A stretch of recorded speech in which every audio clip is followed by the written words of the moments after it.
আরে শালা, কেউ আমাকে বাঁচাও। আকাশ থেকে পড়লাম আর খেজুর গাছে আটকালাম।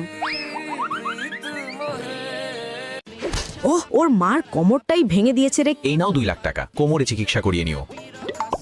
কি বেহায়া মানুষ, তুমি জানো আমি এখানে। ডিজাইনার ম্যাডামের একটু খেদমত করো। শালা কুকুরটা সব পরিশ্রম নষ্ট করে দিল। অর্ধেক বছর ধরে এই আবর্জনাই তোমরা বানিয়েছো? 1 মিনিট স্যার, এখনই এইসব নোংরা পরিষ্কার করিয়ে দিচ্ছি। আরে এখানেই আমি পরিষ্কার পরিচ্ছন্নতার কাজ করছিলাম। বস, এই নিন আমার ব্র্যান্ড। কেমন লাগলো বলেন তো? ম্যাডামকে কোম্পানির রুল নাম্বার 46 বলে দাও। রুল নাম্বার 46, বসের সাথে বেশি ঘেঁষাঘেঁষি করা যাবে না, আর কাপড় চোপড় ঠিকঠাক পরতে হবে। আরে চাকরানি, সাইডে সরে দাও তো। ও মা, এবার তো আমি শেষ। এই মেয়েটা দাঁড়াও এখানেই। আমি যে টাকা দিয়েছি সেটাও কম পড়ছিল নাকি? এই মেয়ের মেকআপ আমার মুখে সর্বনাশ করে দিয়েছে। এরপর আমি গিয়ে ওকে